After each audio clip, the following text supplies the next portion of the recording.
दोस्तों नमस्कार। आशा करता हूँ आप सभी लोग बहुत अच्छे से होंगे। दोस्तों आज हम रविन्द्रनाथ टैगोर द्वारा लिखी एक लघु कथा भाभी को सुनेंगे और उसका रिव्यू करेंगे।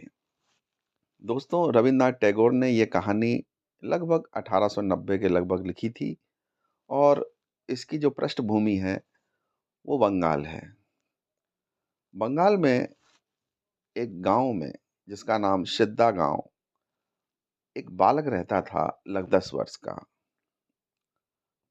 अमल था, अपनी भाभी के साथ रहता था। उसकी भाभी का नाम शिवानी था। शिवानी की शादी अमल के बड़े भाई से हुई थी। शादी के 1 साल बाद ही उसका बड़ा भाई जिसका नाम निर्मल था की मृत्यु हो जाती है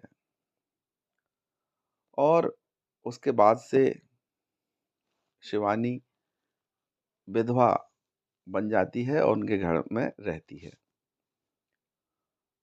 जब शिवानी विधवा हुई थी तब उसकी उम्र लगभग 12 वर्ष थी। सास-ससुर ने कहा विधवा है, अब दोबारा शादी नहीं होगी।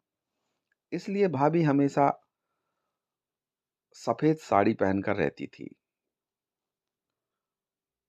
अमल की माँ बचपन में ही मर गई थी और उसके पिता, जिसे वो बाबूजी कहता था, कलकत्ता में नौकरी करते थे। उसके बाबूजी साल में एक बार ही आते थे।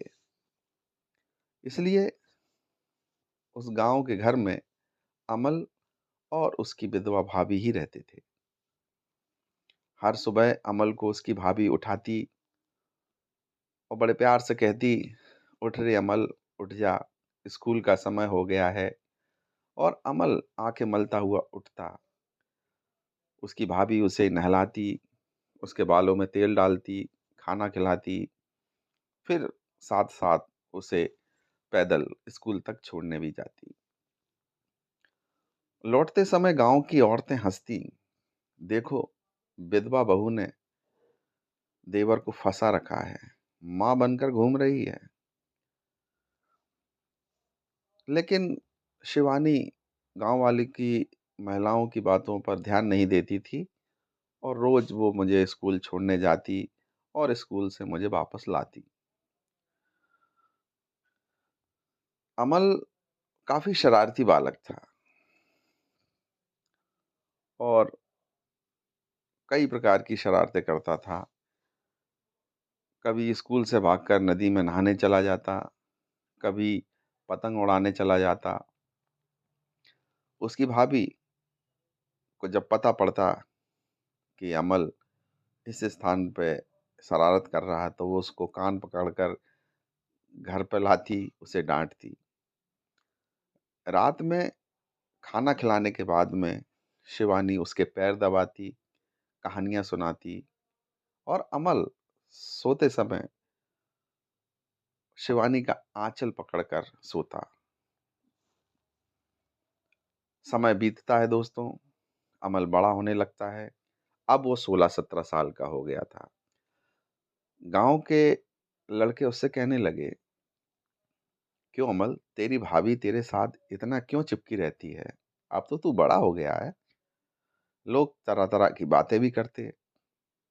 कुछ लोग कहते हैं, "विधवा है, फँसा के रखा है अपने जवान देवर को।" लेकिन अब अमल थोड़ा बड़ा हो गया था। जब उसने इस प्रकार की बातें सुनी तो उसे शर्मिंदगी महसूस हुई।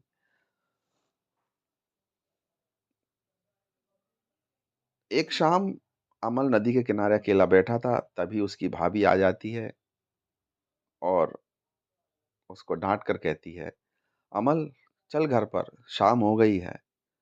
अमल एकदम से झुँझला जाता है, "तुम क्यों हर समय मेरे पीछे पड़ी रहती हो? मैं कोई छोटा बच्चा नहीं हूँ और लोग क्या-क्या कहते हैं तुम्हारे बारे में, तुम्हें पता भी है?" शिवानी एकदम से चुप हो जाती है। शिवानी के चेहरे पर कुछ ऐसा भाव आता है जैसे कोई उसे तीर लगा हो। फिर वो अपने भावों को संयमित करती है और मुस्कुरा कर बोलती है, "ठीक है, अब मैं नहीं आऊँगी, तू बड़ा हो गया है।" उस दिन के बाद भाभी सचमुच ही अमल से दूर हो जाती है। अब अमल को सुबह नहीं उठाती, उसको अपने हाथों से खाना नहीं खिलाती, उसके कपड़े नहीं धोती। शिवानी अपने कमरे में सिलाई करती रहती है और अमल से नज़रें भी नहीं मिलाती। पहले-पहले अमल को तो ये सब कुछ अच्छा लगता है, सोचता है अच्छा ही हुआ, आज़ादी मिली। फिर धीरे-धीरे घर खाली-खाली लगने लगा। रात का खाना जब वो खाने जाता तो ठंडा खाना मिलता, कोई पूछने वाला नहीं, कोई गरम करने वाला नहीं। कभी-कभी अमल चुपचाप शिवानी भाभी के कमरे में झाँकता, तो वो अकेला शिवानी भाभी कमरे में अकेली बैठी रहती, दिया जला के कभी प्रार्थना कर रही होती, कभी आँसू पोंछ रही होती। एक रात अमल को बहुत तेज़ बुखार आ जाता है, वो बिस्तर पर तड़प रहा होता है, रात के 2 बज जाते हैं, एकदम से दरवाज़ा खुलता है, शिवानी चुपके से उसके कमरे में आती है, उसके माथे पर गीला कपड़ा रखती है, हाथ से पंखा झालती है, दवा पिलाती है और सुबह तक अमल के पास बैठी रहती है। सुबह जब अमल की आँख खुलती है, तो देखता है कि उसकी भाभी की आँखें सूजी हुई हैं।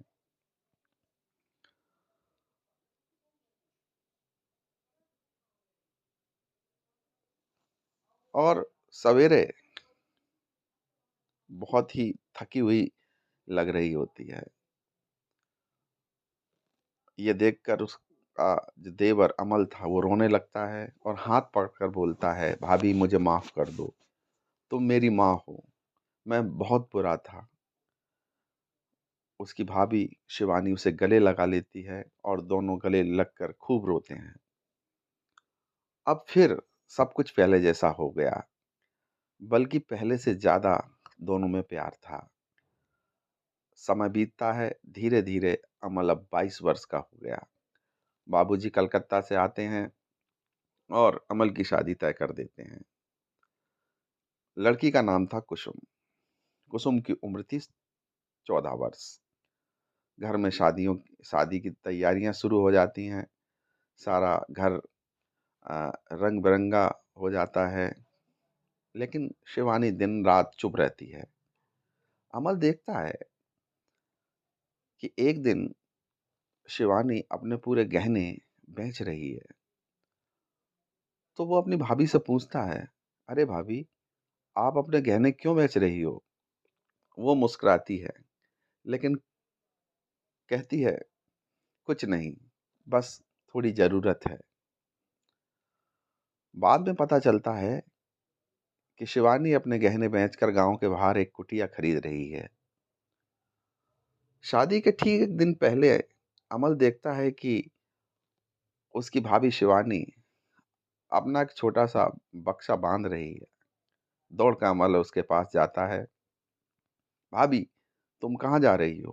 भाभी बोलती है, "अमल, अब तेरा अपना घर बसेगा, कुसुम आएगी, बच्चे होंगे, अब मेरा यहाँ क्या काम? मैं अब उस झोपड़ी में ही रहूँगी, तुझे अब कोई तकलीफ नहीं दूँगी।" अमल अपनी भाभी के पैरों में गिर पड़ता है और ज़ोर-ज़ोर से रोने लगता है।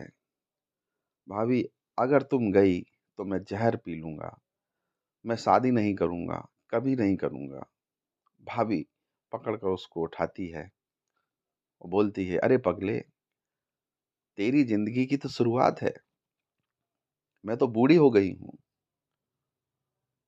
मैं जो अमल है, बाबूजी के पास जाता है और उनके पैर पकड़कर बोलता है, "बाबूजी, या तो भाभी इस घर में रहेंगी या मैं शादी नहीं करूँगा।"